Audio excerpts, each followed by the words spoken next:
I believe the SBA is totally corrupt. The people who have the power to manipulate the law don't want liberty and justice for all.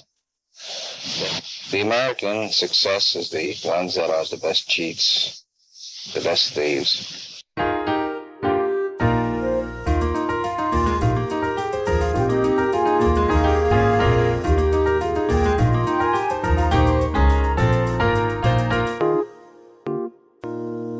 Welcome to Putting Together, the podcast that goes through the entire body of work of Stephen Sondheim, show by show and song by song. My name is Kyle Marshall, your self-described Sondheim expert. Welcome to this kind of very special episode. Usually, of course, we go through the music, like I just said there in the opening, but this week we're going through a specific scene in the show Assassins. So I'm excited for you to listen to that. I think it's a good conversation. Before we jump into that, though, I do want to address an email that I received from Christine, who wrote in regarding the Ballad of Gateau, where I have to say, I got two things incredibly wrong, I think. Something that I said flippantly without really thinking about it, and one thing that was just straight up incorrect. So let's just talk about the thing I said flippantly here first. She writes, in the latest episode on Gateau, I was curious about you mentioning the balladeer as an objective narrator. I actually think he's a bit of an unreliable narrator, as he mostly tells the stories through folk songs, which I think by nature are meant to impart a specific version of events, like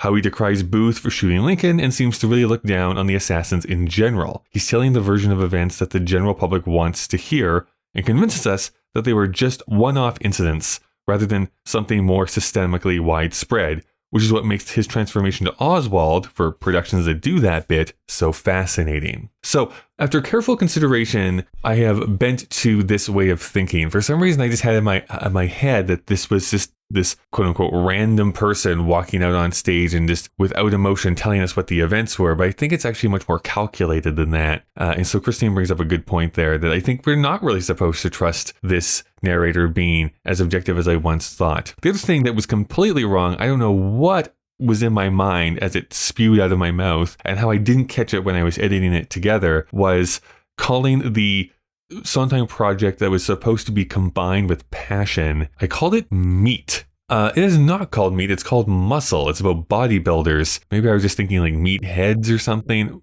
For whatever reason. Incorrect. This is not Meat. It's called Muscle. So thank you for writing in with those corrections, Christine, and let's get into this week's episode.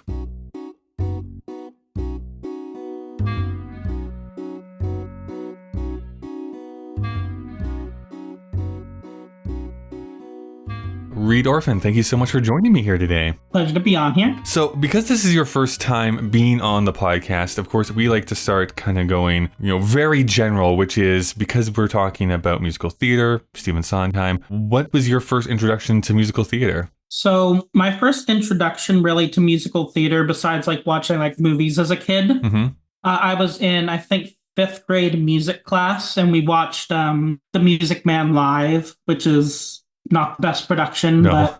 but then the following year, 6th grade, the high school put on The Music Man, and I was in choir at the time, so I decided to audition for the musical because they were looking for kids to play the marching band. I got cast as Winthrop, and then a few years passed, and then eventually I was in high school myself, so I did Children of Eden my freshman year, the musical. Sophomore year, I did Almost Maine, the play, and Mary Poppins, the musical. Junior year, Humbug for a play, Les Miserables, school edition for the musical. And then senior year, we did, The Curious Savage for our play. Oh, wow. Okay. And we did The Little Mermaid, and I played Scuttle in that. Oh, nice. So you have a full, rich history of performing in musical theater. Yeah, and I've done it through college and community theater. Luckily, in the area I live, even though we're really rural, theater is very highly appreciated around here and gets a lot of support.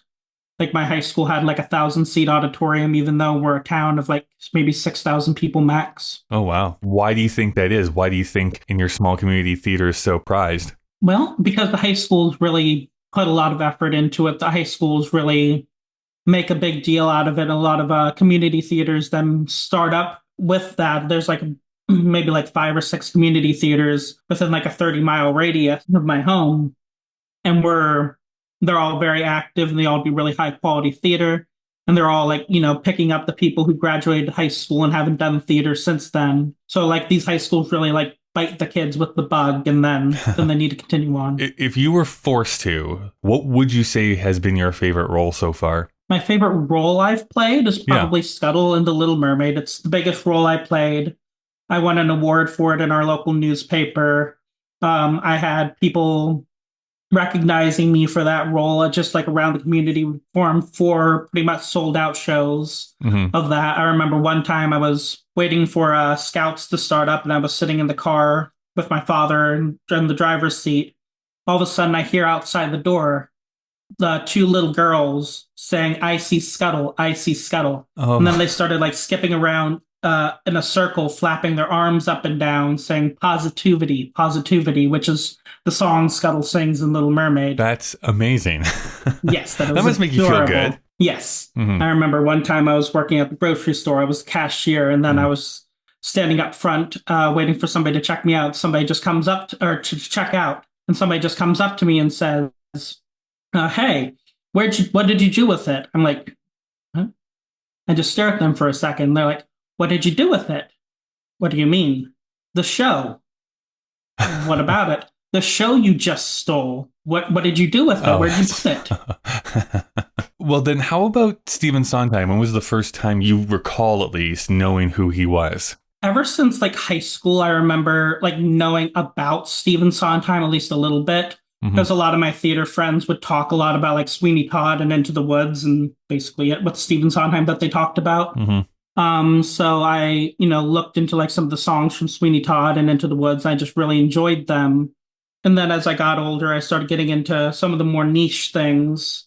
So I started looking into Assassins. Was one of the first shows of Stephen Sondheim I came and found like outside of high school. A couple years later, I was watching like a Ms. Mojo top 10 Sondheim shows list, and I found what ended up being my favorite musical of all time, Pacific Overtures. 2 questions from there. Number 1, why do you think you gravitated to Assassins being one of the first ones you listened to? So Assassins, the title alone is just really striking. I was looking at like the Wikipedia page of Stephen Sondheim's collection of works. And, some of them have like names like Follies, which, doesn't necessarily jump out at you so much. Sweeney Todd's, kind of a dramatic name, Demon Barber of Fleet Street. But like Assassins, that's just such like a sharp, punchy word.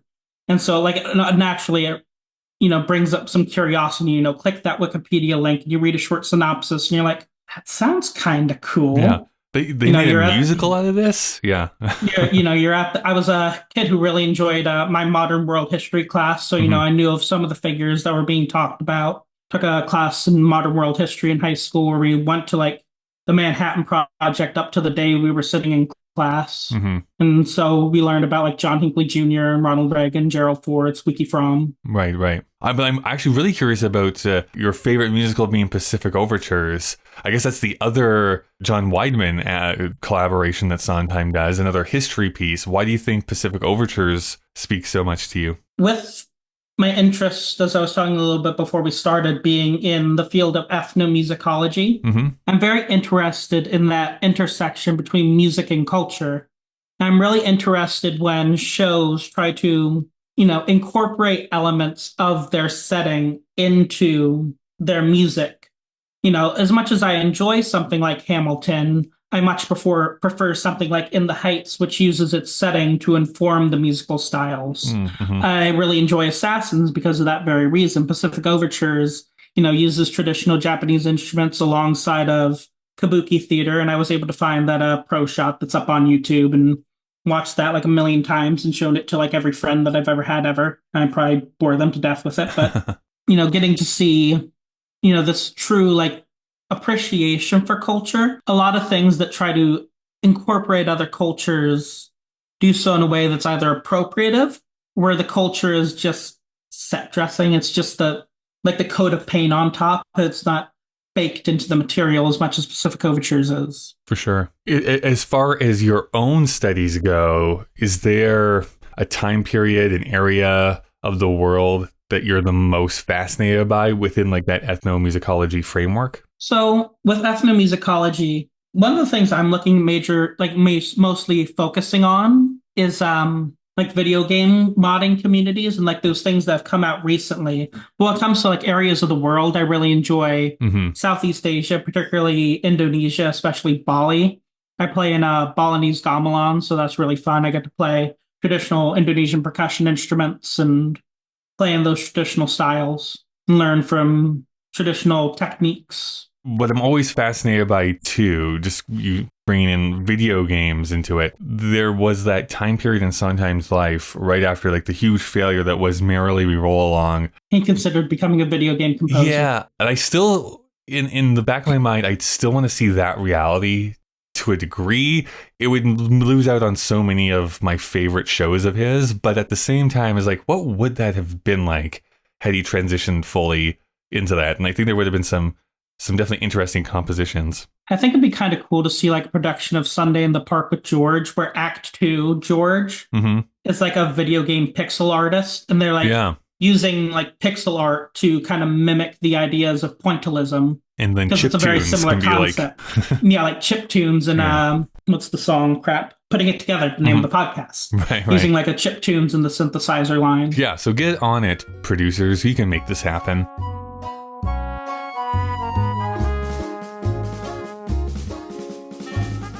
Hey everyone, just Kyle breaking into the conversation to tell you about some of the people who help this show continue to go. If you'd like to help support this show for absolutely free, you can give a rating and review on whatever app you listen to podcasts in. That's of course greatly appreciated. Putting It Together is an independent podcast, so if you'd like to help monetarily, which will only help to grow and make this show better, you can do so over at our Patreon page.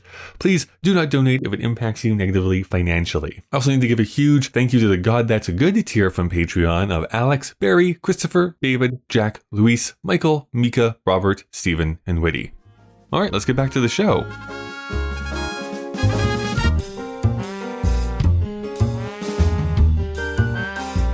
Reid, we're not here to talk about a song today, so we're doing something a little bit different. So what are we going to do here today? I don't know. You tell me. I'm kidding.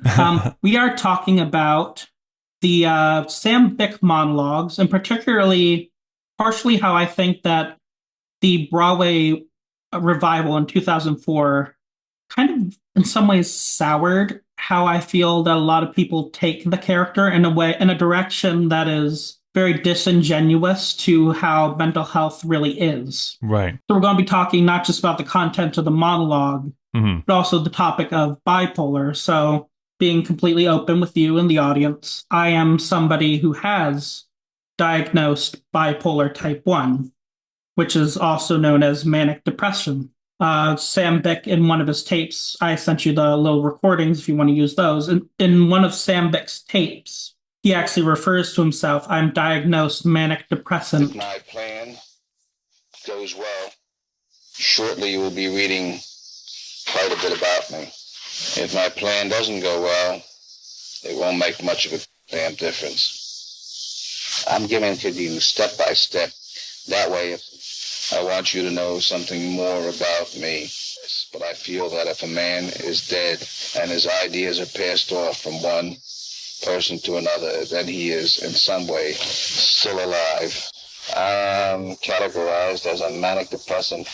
I have my highs, my lows, and I take lithium carbonate to stabilize myself. So, he very much struggled with bipolar, and that's very easily able to bleed into how he got into making those tapes. The very nuanced distinctions of what bipolar is, different states of bipolar mania, and the different types of mania, depression, and how those, work together to make somebody who was able to do this kind of thing, who was able to at least attempt to assassinate a president. And I feel like there's a very dangerous line that an actor portraying Sam Byck has to walk, where if they're not careful, they can veer too much into the disorder being the source of the comedy and becoming a stereotype and a caricature, which is a very dangerous thing to do when portraying a real person from a marginalized community, no matter what horrible things they did. Well, yeah, let's start with the real person themselves. This is something we keep doing here during this season of trying to balance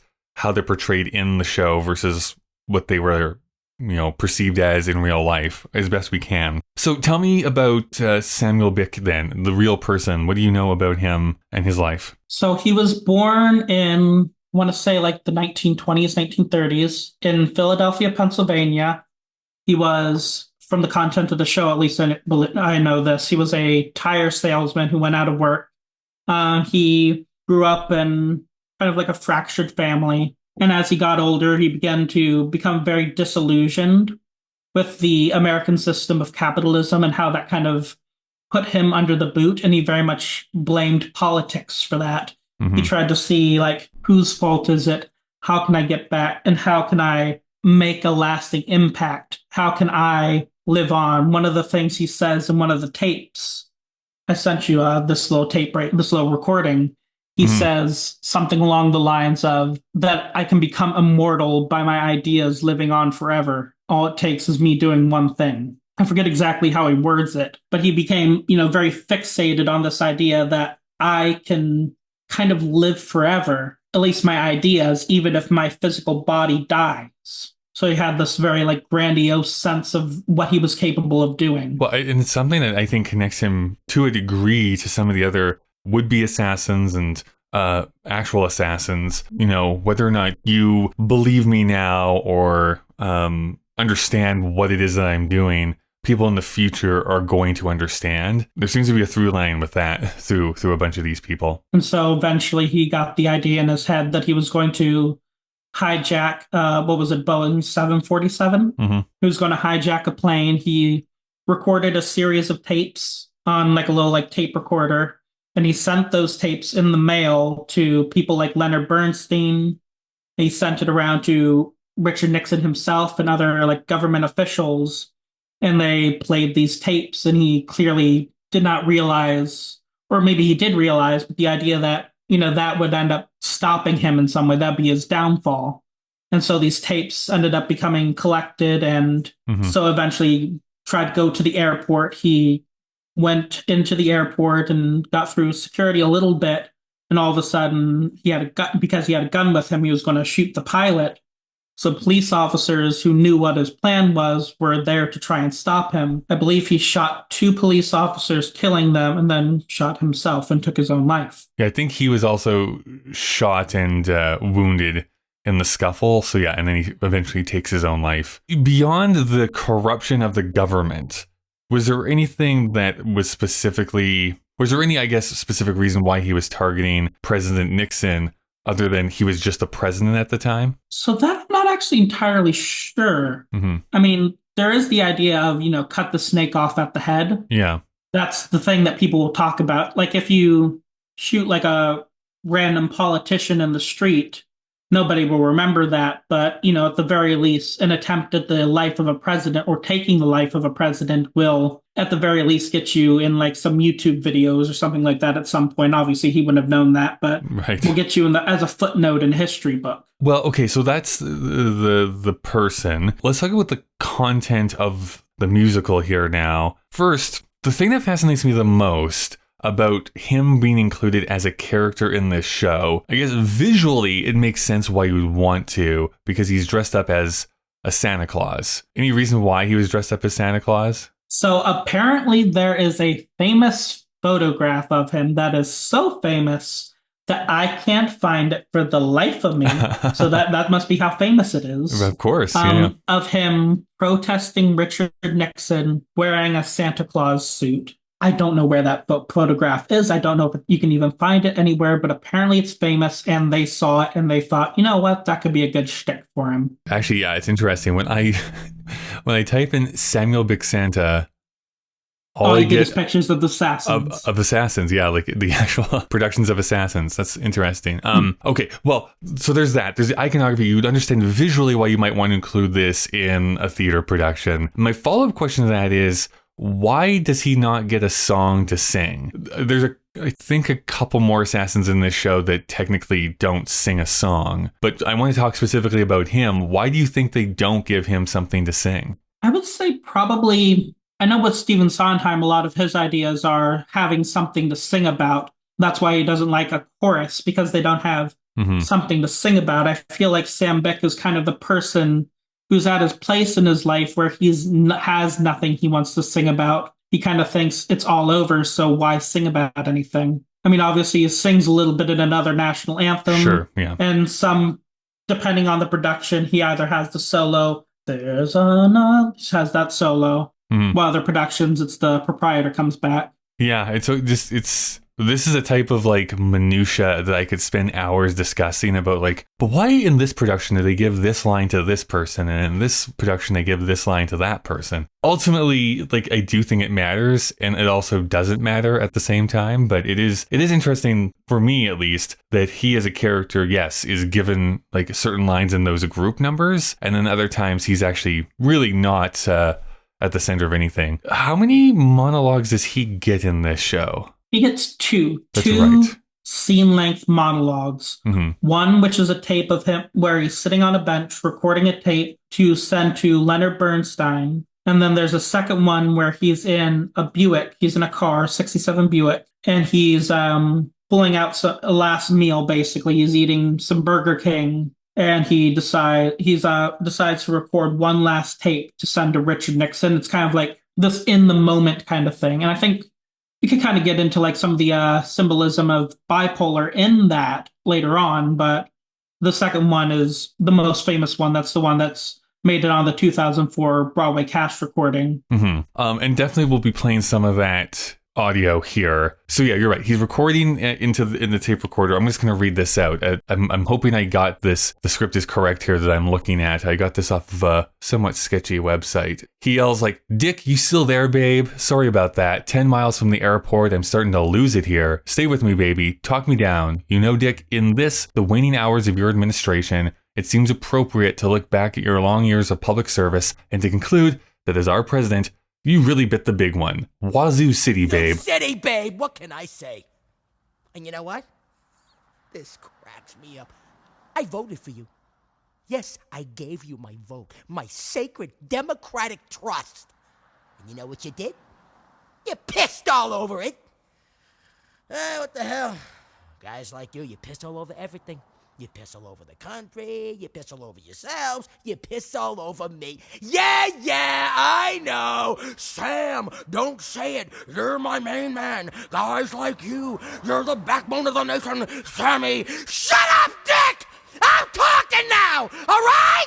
I'm talking and you're listening. And it goes on from there, of course. But what specifically stands out for you during this, like, scene-length monologue? So what stands out is just how like in the moment he is, and how it's very much focused on like how his brain is shifting from focal point to focal point while trying to stay focused. So this is being the second monologue. I like to, as somebody with bipolar, think that this is him in a state of what we call dysphoric mania, which is the kind of like the flip side of the coin of euphoric mania. So you might have heard with somebody with bipolar the idea of feeling like they're on top of the world, feeling like nothing can stop them. To me, that's the first monologue. He feels like there's nothing that can stop me. Here is where things are starting to catch up to him. He's starting to fall into a dysphoric mania. He's starting to feel all sorts of emotions, and he's not sure how to feel them, how to properly express them, and just his attention is going all over the place because he has so much energy that he can't do anything with. He can't function with it.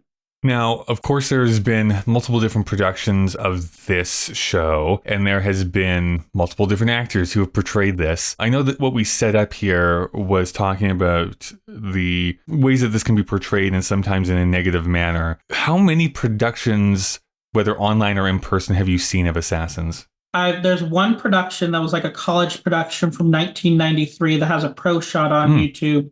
I've watched all the way through a couple times, sometimes with friends. Then I've watched like different takes on the monologue from across the years. And then I've never watched the show live. Nobody around here has done it. Right. I feel like that would start a riot with some of the sure. people around here. I remember there was an uproar when my high school did Children of Eden and a black man played God. So people are gonna protest. Yeah. So I guess for your money then, who has performed it the best for you? I would actually say, like, of the productions that I've seen that performed it the best, I don't know any specific actors, but I really like the actor in that college production I saw because he's very much not using the concept of the mood, not using the concept of the energy to drive the comedy. He's using what Sam Byck sees as the comedy, because there's very much within these two monologues things that Sam Byck finds funny. There's things he's laughing at. Yeah, and I think that that's an important distinction, to find the humor in what the character finds funny and not the humor at the state the character's in, unless that state is somehow, something that they're at fault for. In this case, being manic is not necessarily his fault. Yeah, that's actually a really, I don't know, I think that's just such an interesting insight to bring up, such an important insight to bring up about, the way to approach this character, what feels much more, well, realistic is what I was about to say. That's not quite the right word, but what feels nuanced. Yeah, maybe that's the best way to put it, is make this feel like a real person. You have to understand, what he finds funny, what he finds disturbing, what he finds upsetting, and just play that straight. Like, you are this character and you're portraying that. When you get too far outside of that, and now you're thinking like, I am an actor portraying this, and as an actor I think this is funny, and so I'm going to lean into that a little bit more, you can sometimes get this falseness that starts to creep into the performance. And sometimes that falseness can be very dangerous, especially when it comes to something that gets such a bad rap as, mental health. Yeah, I'd love you to maybe even explain a little bit more on that, which is like, what do you see as the outcome of that danger? Speaking from some personal experience, mental health portrayals in the media lead to this false sense of what mental health diagnoses mean. So people see things in movies, they see things in television and in books, and they think this is what this means, especially when they put a name to it, or when the name is very easy to find online, or it's very easy to infer from the material. When people start to portray these sorts of caricatures, particularly when you are not a part of this group, the group that you're portraying, there's a very big danger that you can trace such a harsh caricature that people have a hard time almost distinguishing that from reality. Sometimes people have a hard time seeing comedy as different from reality. So there's a danger when, you're portraying somebody of a marginalized group. You need to be very careful, even if you're of that same group, because you can end up giving people the wrong idea. Yeah, it's not quite the same thing, but it is related. Just representation of queer people in media, where you go back to even like forward-thinking creators in like the 80s, and we look back at some of that now and we're like, oof, this is not aged well. Yeah, some people have like similar criticisms of even something like Rent. Some parts of that haven't aged so well. Or just like, this is outright awful, how they're representing this group and stuff like that. I do think that, especially if the creators are not within that community, it takes like that special little extra nuance, to use that word again, to be like, are we being responsible with the way that we are actually portraying this on stage? Now, in general, I think the content of these two monologues is fine, but I think, particularly following the 2004 revival, which I'm sure we'll get to here later, that kind of set a gold standard in a way that is not so golden. Well, yeah, let's just jump into talking about that performance here right now. So who is it that portrays Samuel Byck in that 2004 revival? Who was it? I have the Wikipedia page up right now. Mario Cantone.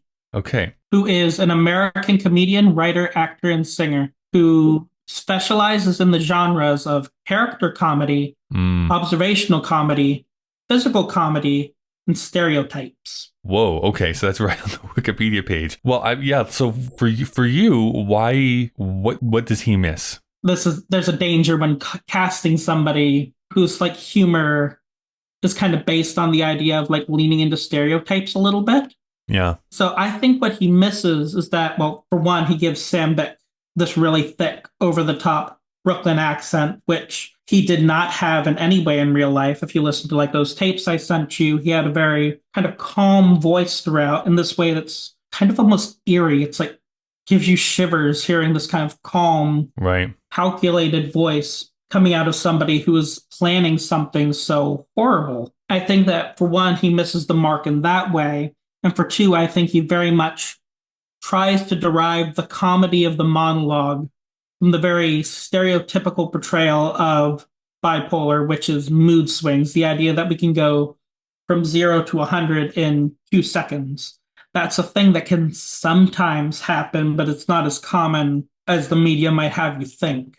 It's bipolar, like manic episodes can last for days at a time, weeks at a time. And yeah, you can switch from euphoric to dysphoric very quickly, but your depressive episodes can also last for weeks or months at a time, and sometimes there's a ramp up to them, and sometimes they're more extreme than others.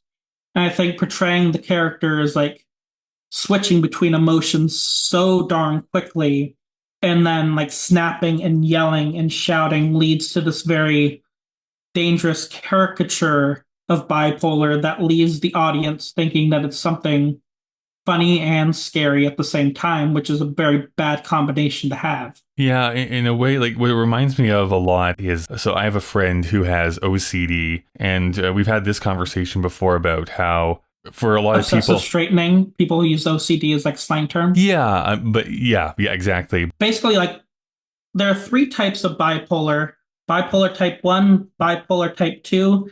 I believe there's a third type, and I think it's called oscillatory bipolar. Mm-hmm. Bipolar type 1 is what I'll focus on because it's the most severe and it's easier to describe the differences. Bipolar type 1 is characterized by extended periods of very low energy, depression, and very high energy, mania, which are not to be confused with sadness and happiness. You can, in theory, feel the whole spectrum of emotions while you are in depression and mania. Mm-hmm. However, in depression, you can have such low energy that you basically feel nothing. And in mania, you can have such high energy that you basically feel everything all at once. Yeah, right. So it's a lot of people get this idea, like we say, like, oh, I'm a little depressed today when we're trying to say that we're sad. But some people also I've heard use the term manic to just mean like, oh, I have a little bit of energy today. I'm a little happy today. And it's more than that. It kind of takes away the meaning of the words. For you then, like that, because it's recorded on that 2004 revival, from what you've observed, is that just like how other people now perform the role? Yes. I have looked at like the production dates and like the descriptions, and I have noticed that a lot of the productions prior to 2004 do not lean so like they don't have him with a Brooklyn accent. He was from Philadelphia, so why would he have it? They are a little more subtle in their emotional swings and their emotional changes. Whereas a lot of the post 2004, I've noticed that a lot of productions seem to look at the 2004 Broadway revival and they see that as like the gold standard, because when you look up Have It Your Way on YouTube, that's probably one of the first things that will come up. Mm-hmm. As long as you specify Assassins. If you just say Have It Your Way, you'll probably get a bunch of Burger King commercials. But right. The idea is that like a lot of people, particularly in amateur theater, which is what a lot of theater that does Assassins is, it's more of like a community theater piece because it's so easy for a theater with a low budget to do. As you said several times throughout the season, you can go as big or as small as you want. It's a very common show for community theaters in high school, or not high school, but like college theaters. So some high schools do it. And the thing is that a lot of amateur actors, if you've ever worked at a community theater or a college theater or a high school theater, there's a tendency for the actors to kind of base their performances a lot more heavily off of whatever the Broadway cast recording is, or if there's a movie to base it off the movie. I mean, how many, there's a school edition of Sweeney Todd, and I've seen pictures from different high schools that have done Sweeney Todd, and I've seen more than a few that have had Sweeney Todd with black hair with like a white stripe going through it. Because they're trying to be like the movie, Johnny Depp. So one thing I forgot to ask here at the very beginning, because I do this with all the songs, is what is happening right before this monologue? Now I know there's 2 of them, so we might as well do for both of them. So where do these monologues actually show up in the show? So before the first monologue to Leonard Bernstein, it's the Ballad of Sholga. So we're just finishing that up, and then Sam Byck kind of hobbles out, sits on a bench or a stoop or whatever it says, kind of sitting on whatever. and he has a sandwich, and he has a can of Budweiser. He pulls out his tape recorder out of a bag, and he puts the tape in the tape recorder, and he starts recording after he composes himself, and he just starts out like, "Hello, Mr. Bernstein, Lenny, blah, blah, blah." And then the second monologue comes right after the attempted assassination, quote unquote, of President Ford, which in the show is kind of played for laughs. It's them picking up bullets and throwing bullets at him because they lost the gun. And then does this go right into another national anthem? This goes right into another national anthem. Like as soon as he says, we do the only thing we can do. We kill the president. Richard Nixon peace signs. Car horns blare. Sound of a jetliner as lights fade. Scene 15. Crowd noises blending into the slow, wordless lamentation. Here after the Lincoln assassination, it continues quietly underneath. Lights up on Shulgosh. And we go into, another national anthem from there. Well, I wanted to, read out this last little bit here. His last two paragraphs where he goes, "And when we realize they're lying, really realize it in our gut, then we get scared. Then we get terrified. Like children waking in the dark. We don't know where we are. I had a bad dream. Mommy, Daddy, Sammy had a nightmare." And then Daddy comes and takes me in his arms and says, "It's okay, Sammy.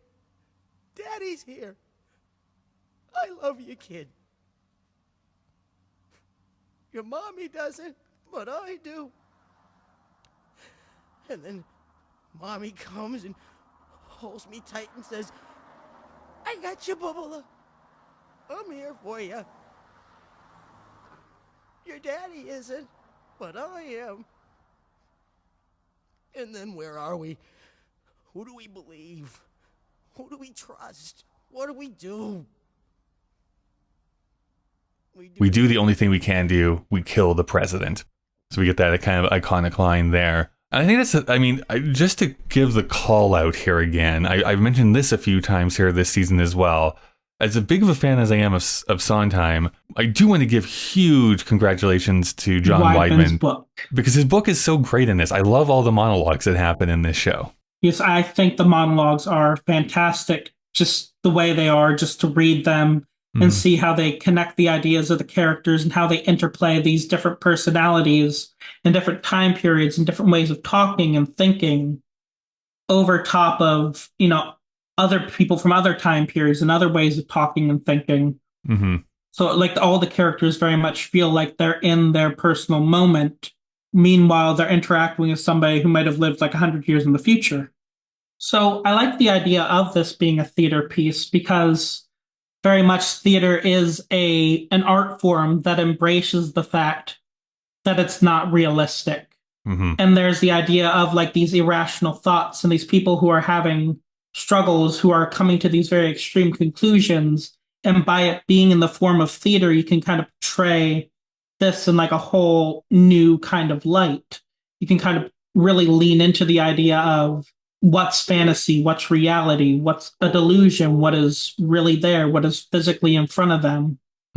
So that's the thing is that theater is I think in some ways kind of the perfect art form to portray these kinds of issues of delusion, of fantasy, of feeling like there's something you can do when you really can't, because there's already this disconnect between reality and what you're seeing on stage, because obviously you're seeing the set pieces moving, you're seeing people interacting who can't interact, who could have never interacted. Yeah, it's this interesting thing about theater specifically where we just fill in a lot of the gaps as well.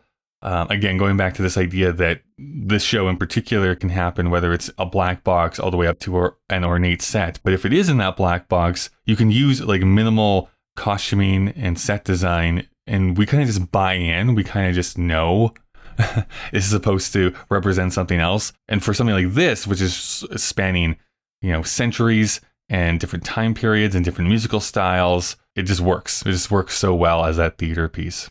I don't want to rush or anything like that, but was there anything else you wanted to bring up, I guess, as far as the monologue goes? So as far as the monologue specifically, nothing so Yeah. much. Have maybe like some other like side ideas about like, casting and whatever, but we can talk about those here later then. Yeah, we can let's move on to that here then. One thing I want to say is the idea of what we call like authentic casting. And I think that that's a very beautiful thing. And especially on somewhere like Broadway, where you have such a deep talent pool, that is absolutely necessary because a lot of these actors rely on acting for their living. So I think that for something like a Broadway production, it's kind of almost necessary that they cast actors with, similar disabilities to what the characters are struggling with because a lot of these are people that need jobs Hmm. and who are probably going to have trouble getting jobs, having jobs, keeping jobs. Hmm.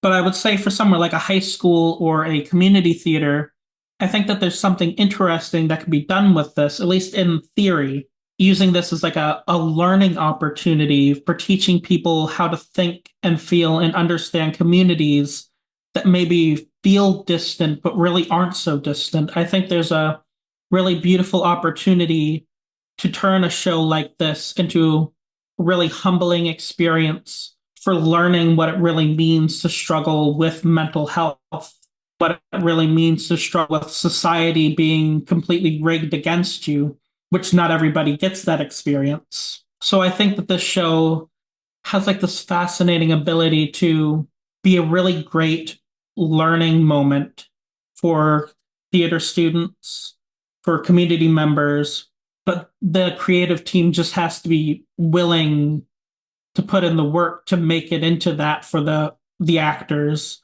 I think there's a lot of creative teams that are sometimes creatively bankrupt, Hmm. and so they just lean into whatever the recent Broadway revival or whatever did.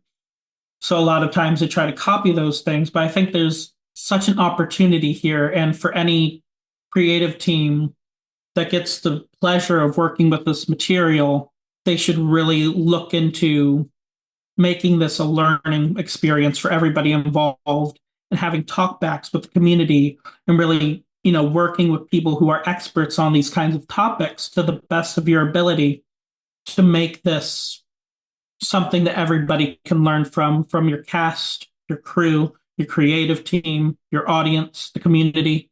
This show is so much powerful stuff that everybody can learn from on so many different layers. And it's really a show that we need right now. It's a show that questions what patriotism is, what it means to be a patriot, what it means to be a criminal, ways we talk about crime. And I think that this show is capable of being so much. Let it be what it can be. Yeah. Yeah, that's a beautiful thing. Well, before we start getting into the wrap up here, was there any other points that you wanted to make? I don't think so.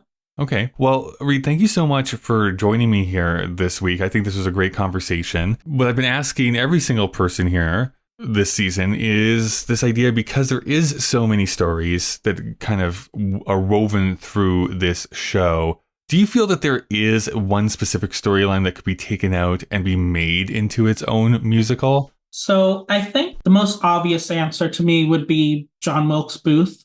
Mm-hmm. I think that's a story that's ripe with political commentary about, how racists try to get this grandiose idea that they have what's right for the nation. Right. It's a very, relevant topic. And obviously him being an actor, you can really get into the theatrics of it and how he really saw himself as being like the next Brutus. He'd be the one that they'd be making plays about in the future, and he'd be like this, great assassin. Mm-hmm, So that's something you could really lean into. In theory, you could probably also do somebody like Charles Guiteau because he had like a really kind of colorful life.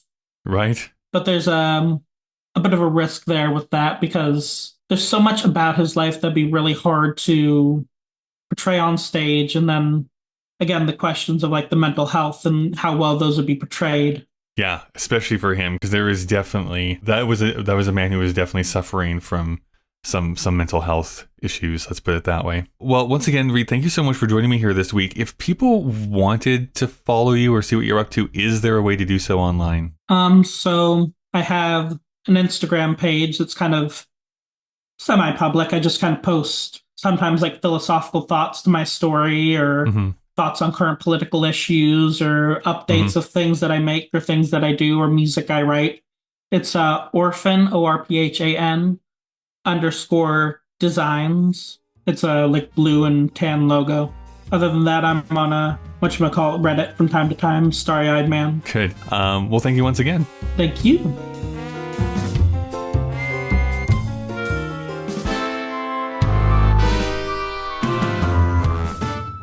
Thank you so much for listening. You can send emails to puttingittogetherpodcast@gmail.com. You can also follow Sondheim Podcast on Twitter and Instagram. This is an independent production, and you can support the show on Patreon by going to patreon.com/puttingittogetherpodcast. Putting Together is available on Apple Podcasts, YouTube, Spotify, and pretty much anywhere you can get podcasts from. Consider subscribing so that you never miss an episode. Next week, we're going to be talking about another national anthem.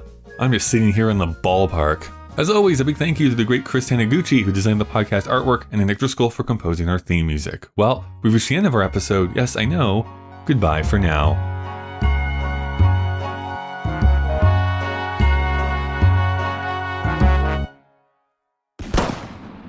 You shed an honest, sincere tear. Who's really going to miss me? I'll tell you something, I'm going to miss myself. Yeah. I'm not looking forward to dying. I'm going to miss myself, that's for damn sure.